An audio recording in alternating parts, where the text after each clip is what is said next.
Hello viewers, welcome to bus by dear channel. ಇವತ್ತಿನ ಕ್ಲಾಸಲ್ಲಿ ನಾವು Zener diode as peak clipper ಅನ್ನೋದ್ರ ಬಗ್ಗೆ ತಿಳಿಯೋಣ. ಸೊ ಝೀನರ್ ಡಯೋಡನ್ನು ಪೀಕ್ ಕ್ಲಿಪ್ಪರ್ ಆಗಿ ಹೇಗೆ ಉಪಯೋಗಿಸ್ತಾರೆ, ಎದಕ್ಕೆ ಉಪಯೋಗಿಸ್ತಾರೆ, ಅದರಿಂದ ಏನು ಅಡ್ವಾಂಟೇಜಸ್ ಇದೆ, ನಾರ್ಮಲ್ ಡಯೋಡ್ಗಿಂತ ಈ ಡಯೋಡನ್ನು ಯೂಸ್ ಮಾಡೋದ್ರಿಂದ ಏನು ವ್ಯತ್ಯಾಸ ಇರುತ್ತೆ ಅನ್ನೋದ್ರ ಬಗ್ಗೆ ತಿಳಿಯೋಣ. ಈ ಒಂದು ಟಾಪಿಕ್ ಬಂದು ವೇವ್ ಶೇಪಿಂಗ್ ಸರ್ಕ್ಯೂಟ್ಸ್ ಚಾಪ್ಟರಲ್ಲಿ ಟ್ರೇಡ್ ಥಿಯರಿ ಸಬ್ಜೆಕ್ಟಲ್ಲಿ ಹಾಗೂ ಎಲೆಕ್ಟ್ರಾನಿಕ್ ಮೆಕ್ಯಾನಿಕ್ ಫಸ್ಟ್ ಇಯರ್ ಅವ್ರಿಗೆ ಇರುತ್ತೆ.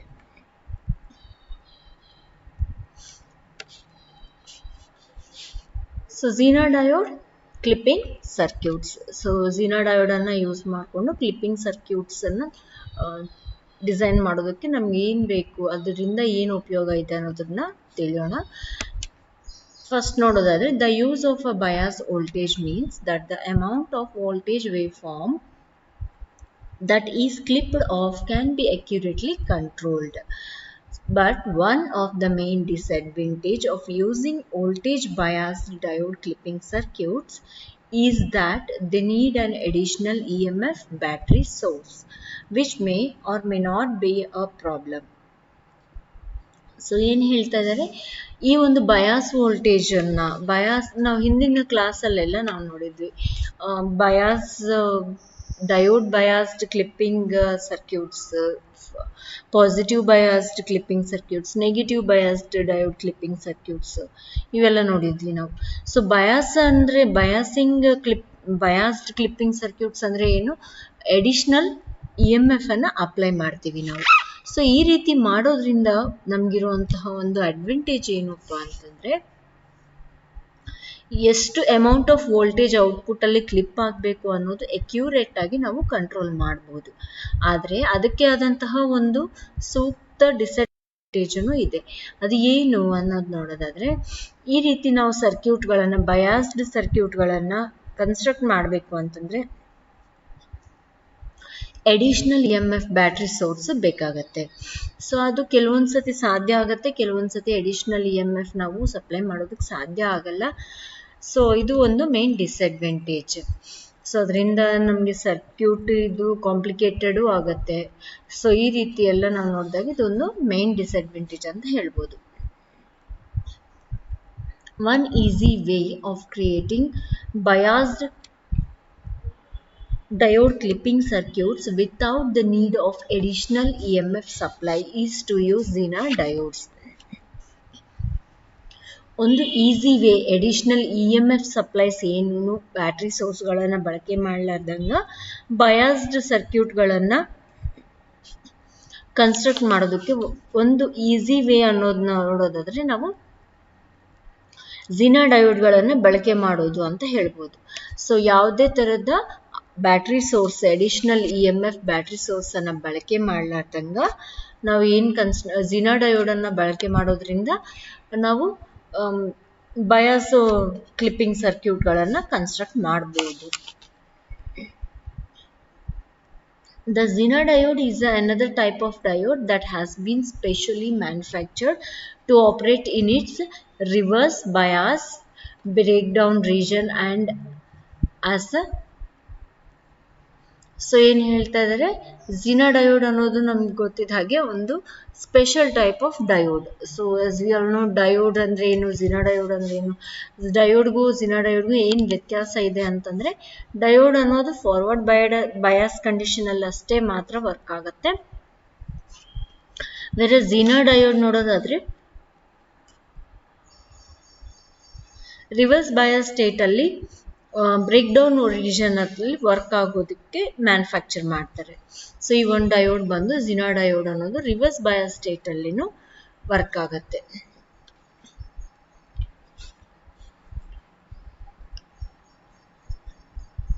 So such can be used for voltage regulation or Zener diode clipping applications. So ಈ ರೀತಿ ಒಂದು ಡಯೋಡನ್ನು ನಾವಿಲ್ಲಿ ವೋಲ್ಟೇಜ್ ರೆಗ್ಯುಲೇಷನ್ ಸಲುವಾಗಿ ಯೂಸ್ ಮಾಡ್ತೀವಿ, ಅಥವಾ ಝೀನರ್ ಡಯೋಡ್ ಕ್ಲಿಪ್ಪಿಂಗ್ ಅಪ್ಲಿಕೇಶನ್ಸ್ ಅನ್ನು ಬಳಕೆ ಮಾಡಬಹುದು. ಇವಾಗ ಇದು ಹೇಗೆ ವರ್ಕ್ ಆಗುತ್ತೆ, ವರ್ಕಿಂಗ್ ಹೇಗಿರುತ್ತೆ ಅನ್ನೋದು ನೋಡೋದಾದ್ರೆ, in the forward region, in the forward bias state, it just acts as a like ordinary silicon diode. with a forward voltage drop of 0.7 volts.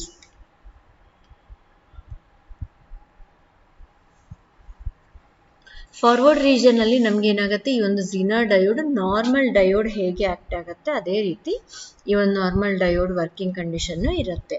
Forward voltage 0.7 volts ಅಂದರೆ 700 ಮಿಲಿ ವೋಲ್ಟ್ಸ್ ಅಲ್ಲಿ ಇದರ working condition ಇರುತ್ತೆ. So however in the reverse bias region the voltage is blocked until the Zener diodes break down voltage is reached. So ಈ reverse bias condition ಅಲ್ಲಿ ಬಂದು ನಮಗೆ voltage ಏನಾಗುತ್ತೆ, Zener diode break down voltage reach ಆಗೋ ತನಕನೂ voltage block ಆಗುತ್ತೆ. So at this point the reverse current through the zener increases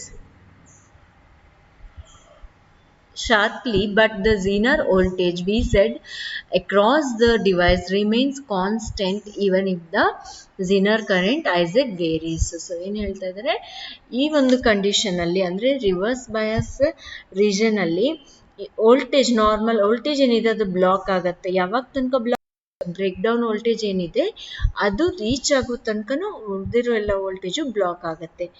ಈ ಒಂದು ಪಾಯಿಂಟ್ ಅಲ್ಲಿ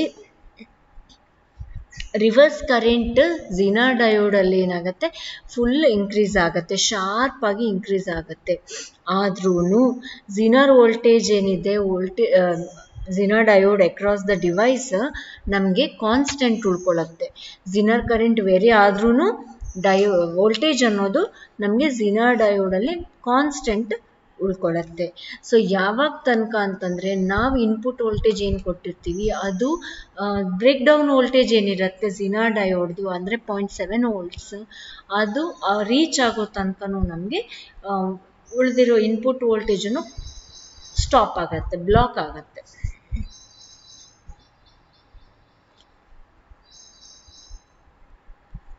ಸೊ ಆ ರೀತಿ ನಾವು ವರ್ಕಿಂಗ್ ಇರುತ್ತೆ ಒಂದು ಝೀನರ್ ಡಯೋಡ್ ಸರ್ಕ್ಯೂಟ್ ಇದು. ಆದರೆ ಇಲ್ಲಿ ಒಂದು ಝೀನರ್ ಡಯೋಡ್ ಅನ್ನು ಪಾಸಿಟಿವ್ ಕ್ಲಿಪ್ಪರ್ ಆಗಿ ಹೇಗೆ ಬಳಸ್ತಾರೆ ಅನ್ನೋದು ನೋಡೋದಾದ್ರೆ, the zener diode is acting like a biased diode clipping circuit with the bias voltage being equal to the zener breakdown voltage. So the zener diode ಅನ್ನೋದು like biased diode clipping circuit ಆಗಿ work ಆಗುತ್ತೆ. ನಾವು ಒಂದು Zener diode ಅನ್ನು ಬಳಕೆ ಮಾಡಿದೀವಿ ಅಂತಂದ್ರೆ ಅದು ಬಯಾಸ್ಡ್ ಡಯೋಡ್ ಕ್ಲಿಪ್ಪಿಂಗ್ ಸರ್ಕ್ಯೂಟ್ ಆಗಿ, ನಾರ್ಮಲ್ ಡಯೋಡ್ಗೆ ಬಯಾಸ್ ಅಪ್ಲೈ ಮಾಡಿ ನಾವು ಯಾವ ರೀತಿ ವರ್ಕ್ ಆಗುತ್ತೆ ಅದೇ ಥರ ನಮಗೆ ಝೀನರ್ ಡಯೋಡ್ ಬಳಕೆ ಮಾಡಿದವಾಗ ವರ್ಕ್ ಆಗುತ್ತೆ ವಿತೌಟ್ ಎನಿ ಅಡಿಷ್ನಲ್ ಬಯಾಸಿಂಗ್ ಏನು ಅಡಿಷ್ನಲ್ ಆಗಿ ಅಪ್ಲೈ ಮಾಡದೇ ಇದ್ರು ಬರೀ ಝೀನರ್ ಡಯೋಡ್ ನಾವು ಉಪಯೋಗಿಸಿದವಾಗ ಆ ಸರ್ಕ್ಯೂಟ್ ಒಂದು ನಮಗೇನು ಬಯಾಸ್ಡ್ ಡಯೋಡ್ ಕ್ಲಿಪ್ಪಿಂಗ್ ಸರ್ಕ್ಯೂಟ್ ಹೇಗೆ ವರ್ಕ್ ಆಗುತ್ತೆ ಅದೇ ರೀತಿ ವರ್ಕ್ ಆಗುತ್ತೆ. ಆದರೆ ಝೀನರ್ ಬ್ರೇಕ್ ಡೌನ್ ವೋಲ್ಟೇಜ್ ಏನಿದೆ, ಬಯಾಸಿಂಗ್ ವೋಲ್ಟೇಜ್ ಬಂದು ನಮಗೆ ಝೀನರ್ ಬ್ರೇಕ್ ಡೌನ್ ವೋಲ್ಟೇಜ್ಗೆ ಎರಡು ಈಕ್ವಲ್ ಆಗೋ ತನಕನೂ ನಮಗೆ ರಿವರ್ಸ್ ಬಯಾಸ್ ಅಲ್ಲಿ ಅದೊಂದು ಕಂಡಕ್ಷನ್ ಅನ್ನ ಮಾಡಲ್ಲ. In this circuit during the positive half of the waveform the zener diode is reverse biased, so the waveform is clipped at the zener diode voltage. So during positive half cycle ಅಲ್ಲಿ wave form ಏನಿದೆ Zener diode ಇಲ್ಲಿ ಆ ಒಂದು ಇವಾಗ circuit next ಸ್ಲೈಡಲ್ಲಿ ಒಂದು circuit ಇದೆ, ಆ circuit ನೋಡಿದ್ರೆ ನಿಮ್ಗೆ ಅರ್ಥ ಆಗುತ್ತೆ. ಸೊ ಡಯೋಡ್ ಏನಾಗುತ್ತೆ ರಿವರ್ಸ್ ಬಯಾಸ್ ಸ್ಟೇಟ್ ಆಗುತ್ತೆ. ಯಾವಾಗ ಇನ್ಪುಟ್ ಅಲ್ಲಿ ಪಾಸಿಟಿವ್ ಹಾಫ್ ಸೈಕಲ್ ಇರುತ್ತೆ ಅವಾಗ ಡಯೋಡ್ ರಿವರ್ಸ್ ಬಯಾಸ್ ಆಗುತ್ತೆ. ಸೊ ಝೀನರ್ ವೋಲ್ಟೇಜ್ ಏನಿದೆ ಅಲ್ಲಿ ತನಕ ನಮಗೆ ವೇವ್ ಫಾರ್ಮ್ ಅಲ್ಲಿಂದ ಕ್ಲಿಪ್ ಆಗಿಬಿಡುತ್ತೆ. After 0.7 voltage the waveform will be clipped positive half cycle ಅಲ್ಲಿ. During the negative half cycle the Zener diode acts as a normal diode with a usual of 0.7 volt junction value. ಅದೇ negative voltage ಇದ್ದವಾಗ ನಮಗೆ Zener diode ಬಂದು normal diode ಆಗಿ work ಆಗುತ್ತೆ. So it's just ನಾವೇನು direction of the diode connection ಏನಿದೆ ಅದ್ರ ಮೇಲೆ depend ಆಗಿ ಪಾಸಿಟಿವ್ ಅಥವಾ ನೆಗೆಟಿವ್ ಕ್ಲಿಪ್ಪಿಂಗ್ ಆಗಿ ಯೂಸ್ ಮಾಡ್ಕೋಬಹುದು. ಯಾವ ರೀತಿ ನಾವು ನಾರ್ಮಲ್ ಡಯೋಡ್ ಅಲ್ಲಿ ಬಳಕೆ ಮಾಡ್ತಿದ್ವಿ ಅದೇ ರೀತಿ ಇಲ್ಲಿ. We can develop this idea further by using the Zener diode's reverse voltage characteristics to clip both halves of the waveforms using series connected back-to-back Zener diodes. So ಇದೇ ಒಂದು ಐಡಿಯಾವನ್ನು ನಾವು ಫರ್ದರ್ ಆಗಿ ಡೆವಲಪ್ ಮಾಡಿದವಾಗ ಎರಡು ಡಯೋಡ್ಸನ್ನು ರಿವರ್ಸ್ ಬಯಾಸ್ ಕ್ಯಾರೆಕ್ಟರಿಸ್ಟಿಕ್ಸನ್ನು ಯೂಸ್ ಮಾಡಿಕೊಂಡು ಎರಡೂ ಕಡೆ positive and negative ಎರಡೂ ಹಾಫಲ್ಲಿ ನಮಗೆ ವೋಲ್ಟೇಜ್ ಸರ್ಟೆನ್ ವೋಲ್ಟೇಜ್ ಕ್ಲಿಪ್ ಆಗೋದಕ್ಕೆ ನಾವು ಈ ಒಂದು ಎರಡು ಝೀನರ್ ಡಯೋಡ್ಗಳನ್ನು ಬ್ಯಾಕ್ ಟು ಬ್ಯಾಕ್ ಕನೆಕ್ಟ್ ಮಾಡಿಕೊಂಡು ಬಳಕೆ ಮಾಡ್ಕೋಬಹುದು.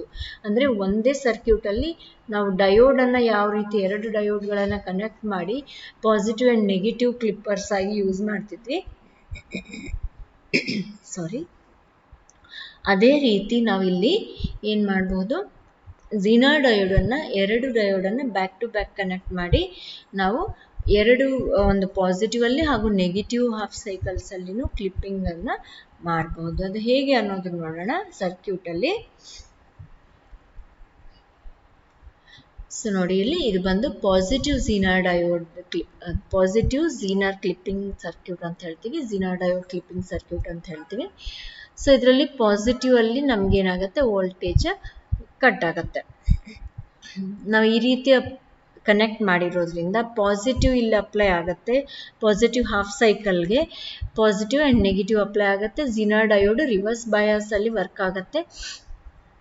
So up to 0.7 volts conduct ಆಗಿ ಅಲ್ಲಿಂದ ನಮಗೆ ಏನಾಗುತ್ತೆ, ಉಳಿದಿರೋ ವೋಲ್ಟೇಜ್ ಕ್ಲಿಪ್ ಆಗಿಬಿಡುತ್ತೆ. ಪಾಸಿಟಿವ್ ಪೀಕ್ ಏನಿರುತ್ತಲ್ಲ, ಪೀಕ್ ವೋಲ್ಟೇಜ್ ಇಲ್ಲಿ ಆ ಪೀಕ್ ವೋಲ್ಟೇಜನ್ನು ಕ್ಲಿಪ್ ಮಾಡುತ್ತೆ.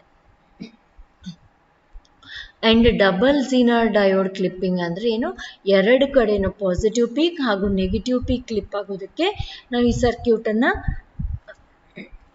ಝೀನರ್ ಡಯೋಡನ್ನು ಈ ರೀತಿ ಬ್ಯಾಕ್ ಟು ಬ್ಯಾಕ್ ಕನೆಕ್ಟ್ ಮಾಡಿಕೊಂಡು ನಾವು ಈ ಒಂದು ಡಯೋಡನ್ನು ಈ ಒಂದು ಸರ್ಕ್ಯೂಟನ್ನು ನಾವು ಕನ್ಸ್ಟ್ರಕ್ಟ್ ಮಾಡ್ಕೋಬಹುದು. So the output waveform full wave Zener diode clipping circuits resembles that of the previous voltage bias diode clipping circuits. So ಇದರ ಔಟ್ಪುಟ್ ಏನಿದೆ ಸೇಮ್ ಆಸ್ ಇಟ್ ಈಸ್ ಇರುತ್ತೆ, ಏನು ವ್ಯತ್ಯಾಸ ಇರಲ್ಲ. ಶೇಪ್ ಏನಿದೆ ಸ್ವಲ್ಪ ಚೇಂಜ್ ಆಗುತ್ತೆ. ನಮಗೇನು ಯಾವುದಕ್ಕೆ ಕಂಪೇರ್ ಮಾಡಿದರೆ ಅದು ನಮ್ಮ Zener diode normal diode use ಮಾಡ್ಕೊಂಡು ಎರಡೂ ಸೈಡ್ ಕ್ಲಿಪ್ಪಿಂಗನ್ನು ನಾವು ಏನು ಮಾಡಿದ್ವಿ ಆ ಸರ್ಕ್ಯೂಟ್ಗೆ ನಾವು ಕಂಪೇರ್ ಮಾಡಿದವಾಗ ಝೀನರ್ ಡಯೋಡ್ ಔಟ್ಪುಟ್ ವೇವ್ ಫಾರ್ಮ್ನು ಸೇಮ್ ಇರುತ್ತೆ, ಯಾವುದೇ ಥರದ ವ್ಯತ್ಯಾಸ ಇರಲ್ಲ. The output waveform will be clipped at the Zener voltage plus the 0.7 volts forward voltage drop of the other diode. So in the output waveform ಯಾವಾಗ ಎಲ್ಲಿ clip ಆಗುತ್ತೆ output wave form ಅಂದರೆ Zener voltage plus 0.7 forward voltage 0.7 volt forward voltage drop ಎರಡೂ mix ಆಗಿ ನಮಗೆ positive ಅಥವಾ negative ಅಲ್ಲಿ ನಮಗೆ ಪೀಕ್ ಅನ್ನೋದು ಕ್ಲಿಪ್ ಆಗುತ್ತೆ. For example, the positive half cycle will be clipped at the sum of Zener diode plus 0.7 volts from Zener diode 2. First Zener ಡಯೋಡಿನ Zener voltage ಹಾಗೂ ವೋಲ್ಟೇಜ್ ಡ್ರಾಪ್ ಅಕ್ರಾಸ್ ಅದೇನು 0.7 volts ಇರುತ್ತಲ್ಲ ಅದು Zener diode 2ದು ಎರಡನೇ Zener ಡಯೋಡ್ದು ಎರಡು add ಆಗಿ ನಮಗೆ positive half ಸೈಕಲಲ್ಲಿ ಕ್ಲಿಪ್ ಆಗುತ್ತೆ. And vice versa for the negative half cycle. Negative half ಸೈಕಲಲ್ಲಿ ಸೆಕೆಂಡ್ ಝೀನರ್ ಡಯೋಡಿನ ಝೀನರ್ ವೋಲ್ಟೇಜ್ ಹಾಗೂ 0.7 volts of first Zener diode 1 ಇವೆರಡೂ ನಮಗೆ ಏನಾಗುತ್ತೆ ಆ್ಯಡ್ ಆಗಿ ನೆಗೆಟಿವ್ ಹಾಫ್ ಸೈಕಲಲ್ಲಿ ಈ ರೀತಿ ವೇವ್ ಫಾರ್ಮ್ ಪೀಕ್ ಕ್ಲಿಪ್ ಆಗುತ್ತೆ. ಸೊ ಇದು ಪಾಸಿಟಿವ್ ಆ್ಯಂಡ್ ನೆಗೆಟಿವ್ ಎರಡೂ ಕ್ಲಿಪ್ ಒಂದೇ ಸರ್ಕ್ಯೂಟಿಂದ ನಾವು ಎರಡು ಪಾಸಿಟಿವ್ ವೇವ್ ಫಾರ್ಮ್ಸ್ ಹಾಗೂ ನೆಗೆಟಿವ್ ವೇವ್ ಫಾರ್ಮನ್ನು ಕ್ಲಿಪ್ ಮಾಡಬಹುದು. ಸೊ ಈ ರೀತಿ ಡಯೋಡ್ಗಳನ್ನು ಕನೆಕ್ಟ್ ಮಾಡೋದ್ರಿಂದ. ನೆಕ್ಸ್ಟ್ ನೋಡೋದಾದರೆ Zener diodes are manufactured with wide range of voltages and can be use to give different voltage references on each half cycle and the same as above. So ಏನು ಹೇಳ್ತಾ ಇದ್ದಾರೆ, Zener ಡಯೋಡ್ಗಳು ಯಾವ ರೀತಿ manufacture ಮಾಡಿರ್ತಾರೆ ಅಂತಂದರೆ, ಅವು ನಮಗೆ ವೈಡ್ ರೇಂಜ್ ಆಫ್ ವೋಲ್ಟೇಜಸನ್ನು ಆಫರ್ ಮಾಡ್ತವೆ. ಆ್ಯಂಡ್ ಡಿಫ್ರೆಂಟ್ ರೆಫರೆನ್ಸ್ ವೋಲ್ಟೇಜ್ಗಳನ್ನು ನಮಗೆ ಪ್ರತಿಯೊಂದು ಹಾಫ್ ಸೈಕಲಲ್ಲಿ ಒಂದೊಂದು ರೆಫರೆನ್ಸ್ ವೋಲ್ಟೇಜನ್ನು ನಮಗೆ ಆಫರ್ ಮಾಡ್ತವೆ. Zener diodes are available with the Zener breakdown voltages Vz ranging from 2.4 to 33 volts with a typical tolerance of 1 or 5%. Zener diodes ಯಾವ ರೇಂಜಿಂಗಲ್ಲಿ ನಮಗೆ available ಇರ್ತವೆ, 2.4 ಇಂದ 33 ವೋಲ್ಟ್ಸ್ ಬ್ರೇಕ್ಡೌನ್ ವೋಲ್ಟೇಜ್ ಇರುವಂತಹ Zener ಡಯೋಡ್ಗಳನ್ನು ಅವೈಲೇಬಲ್ ಇದ್ದಾವೆ. With the typical tolerance ಬಂದು 1 ಇಂದ ಹಿಡಿದು 5% ತನಕನೂ ಇರುತ್ತೆ. Note that once conducting in the reverse breakdown region, full current will flow through the Zener diode so as suitable current limiting resistors R1 must be chosen. So ಏನು ಹೇಳ್ತಾ ಇದ್ದಾರೆ, reverse bias ಸ್ಟೇಟಲ್ಲಿ ನಮಗೆ until breakdown region ಅಥವಾ breakdown voltage ಅನ್ನೋದು reach ಆಗೋ ತನಕನೂ total current ನಾವು input ಏನು ಕೊಟ್ಟಿರ್ತೀವಿ ಆ ಟೋಟಲ್ ಕರೆಂಟ್ ಝೀನರ್ ಡಯೋಡಲ್ಲಿ ಫ್ಲೋ ಆಗುತ್ತೆ. ಅದರಿಂದ ಅಲ್ಲಿ ಸಿಚುವೇಬಲ್ ಕರೆಂಟ್ ಲಿಮಿಟಿಂಗ್ ರೆಸಿಸ್ಟರ್ಸನ್ನು ನಾವು ಚೂಸ್ ಮಾಡಿಕೊಂಡು ಹಾಕ್ಕೋಬೇಕು. ಸೊ ಇಲ್ಲಾಂದರೆ ಏನಾಗುತ್ತೆ, ಆ ಒಂದು ಕರೆಂಟ್ ಲೆವೆಲ್ಸಿಗೆ ನಮಗೆ ಡ್ಯಾಮೇಜ್ ಆಗೋ ಸಾಧ್ಯತೆಗಳು ಇರ್ತವೆ. ಸೊ ಐ ಹೋಪ್ ನಿಮಗೆಲ್ಲ ಅರ್ಥ ಆಗಿದೆ ಅಂತ ತಿಳ್ಕೊತಾ ಇದ್ದೀನಿ. Thanks for watching. Please subscribe and press the bell icon for further notifications. Like and share the videos. Thank you.